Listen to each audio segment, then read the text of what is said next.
Dans le but de promouvoir l'industrie cinématographique africaine, le groupe de presse Émergence s'est entretenu avec l'un des principaux acteurs du film court-métrage L'Empreinte, un film de l'industrie cinématographique congolo film. Ce film d'environ 25 minutes parle de différentes relations qu'entretiennent le pays africain. Quelle a été la motivation du cinéaste? Ces artistes cinéastes espèrent-ils laisser leurs empreintes dans l'histoire africaine à travers ces films? Pour en parler, nous sommes en ligne avec Dominique Sidoine. Bonjour. Je suis une jeune entrepreneur camerounaise dynamique, CEO and founder de l'agence événementielle Eve et Dominique Sarr. En ce qui concerne le cinéma, que j'aime beaucoup, je fais mes premiers pas pour apporter ma modeste contribution à cet univers, à cette industrie du 7e art qui me captive et me passionne. Quelle a été votre motivation pour que vous décidiez de jouer dans ce film? Tout d'abord, jouer dans ce film a été un grand honneur pour moi.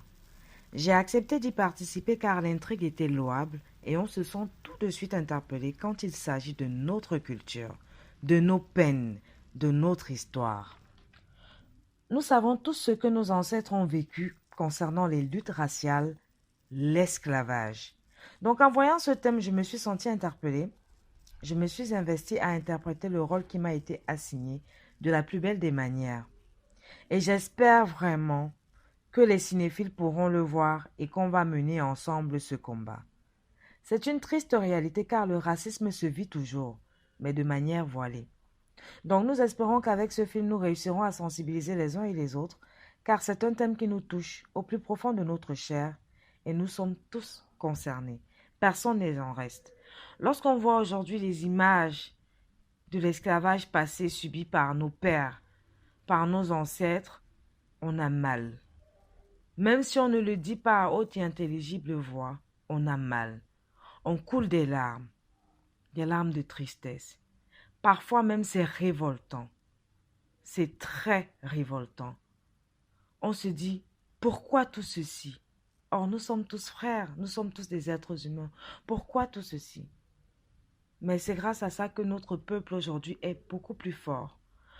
On ne va pas se garder de cacher cette histoire au monde entier. On ne va pas continuer à pleurer plus longtemps, car il est temps pour nous de se réveiller, tel un seul homme, de s'unir et d'agir, et de se dire que oui, on a reçu des coups, mais c'est parce qu'on était plus fort.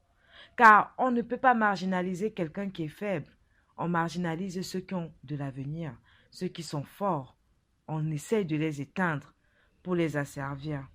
Mais aujourd'hui, cette époque est révolue. Cette époque est révolue parce que nous avons pris conscience du potentiel que nous avons.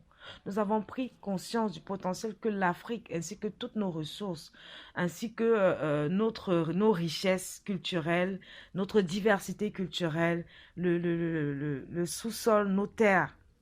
Nous avons tout pour réussir. Il suffit juste qu'on s'unisse et qu'on marche ensemble, tel un seul homme, guidé vers une même direction, vers un même objectif, l'évolution, l'épanouissement du peuple africain. Ces films parlent essentiellement de relations qu'entretiennent les différents États africains. En dehors des films, comment pouvez-vous juger ces relations?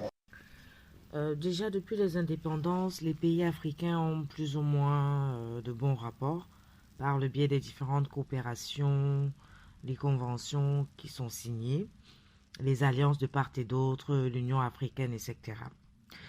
Nous sommes sur la bonne voie pour arriver à l'unisson de l'Afrique de manière globale, hein, même si à cela est mêlée la politique. Et quand on dit politique, il y a toujours des imprévus et des choses qui ne sont pas aussi réelles en vrai que dans une fiction ou dans un film. Il est temps que l'Union africaine soit vraiment opérationnelle. On reste confiant et on se dit, laissons la politique aux politiciens. Nous, tout ce qu'on essaye de faire dans le domaine cinématographique, c'est de révéler des choses, de suggérer des propositions de solutions, de sensibiliser. Donc à notre niveau, dans nos fictions, pour nous, on présente les pays africains tels qu'on aimerait les voir. Mais la réalité est parfois tout autre. Mais on ne va pas se décourager. Nous allons continuer à sensibiliser et encore à sensibiliser. Artiste engagé que vous êtes, pensez-vous pouvoir changer la mentalité des Africains grâce à ces films? Depuis son invention, le cinéma est devenu à la fois un art populaire, un média qui a pour principal but la sensibilisation. Donc nous, en tant qu'acteurs et artistes engagés, on se bat à notre petit niveau pour apporter notre pierre à l'édifice et déjà changer des mentalités, les mœurs. Tout le monde peut le faire, hein. Tout le monde peut être une influence positive pour son entourage, mais déjà il faudrait être une influence positive pour soi-même. Commencer déjà à impacter sa propre vie, impacter celle des personnes proches qui nous entourent en ayant un comportement exemplaire, en essayant de prêcher par l'exemple, même si ce n'est pas toujours facile parce qu'il y a des adeptes de l'adage faites ce que je dis, ne faites pas ce que je fais.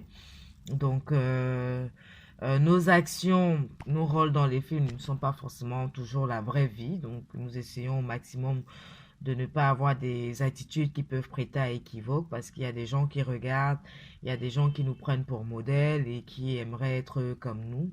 Donc, nous devons véhiculer des messages positifs. Et voilà, progressivement, si chacun apporte du sien, ça pourrait impacter les mentalités, changer un tout petit peu les mœurs parce que on en a besoin.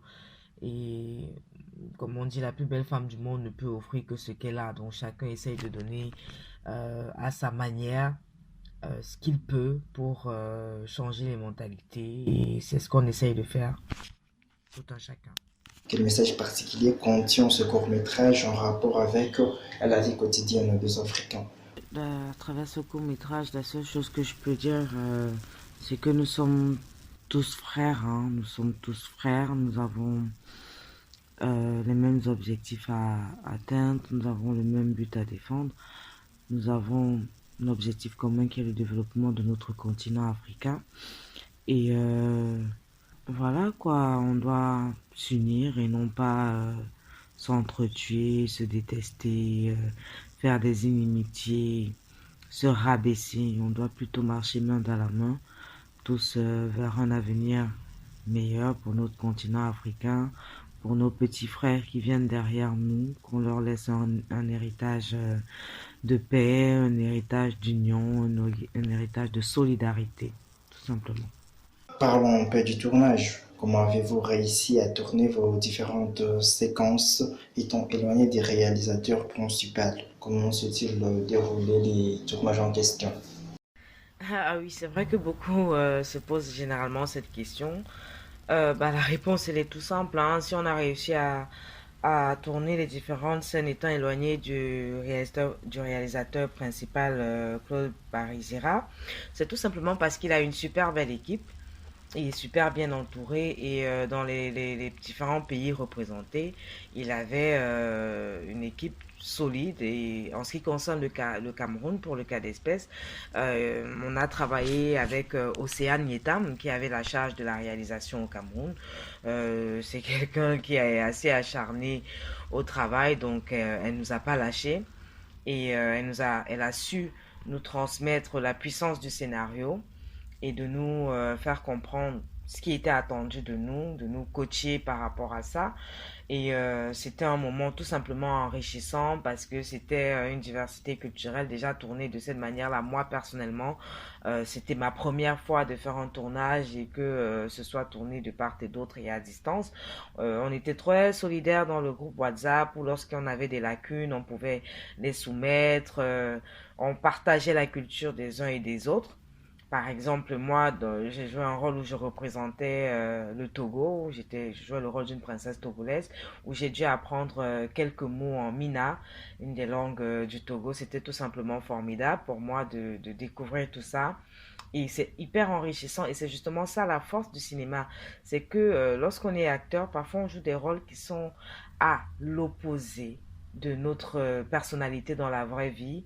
On fait un travail de recherche, on est coaché, on découvre des univers différents, des cultures différentes et c'est hyper enrichissant parce que pour être un bon acteur, il faut être cultivé et vraiment c'était un travail formidable. Moi, j'ai kiffé l'expérience parce que il y avait une certaine énergie positive entre nous, les différents pays. On n'avait pas l'impression qu'on était si distants les uns les autres. Pourtant, ça se passait à une période où on était en pleine pandémie de Covid-19, ce qui euh, diminuer les rapports. Donc, c'était pour nous encore une belle occasion également de pallier à cela, ces tournages à distance et tout. Et ça s'est super bien passé en ce qui concerne le Cameroun et je pense que pour les autres pays aussi. Donc, voilà, quand on veut faire les choses bien, il faut s'entourer des professionnels qui savent comment mettre notre vision en exergue, en valeur. Et c'est ce que Océane, ici, à partir du Cameroun, a su faire avec les différents acteurs camerounais qui étaient dans le projet et voilà, c'était une super belle aventure. Donc pour moi, si c'était à refaire, je le referais sans hésiter. Et vraiment merci à toute l'équipe de Congo Loco parce que ce qu'ils nous ont fait vivre, c'était vraiment magique, c'était quelque chose de... Dominique Sidoine, merci d'avoir répondu à nos questions.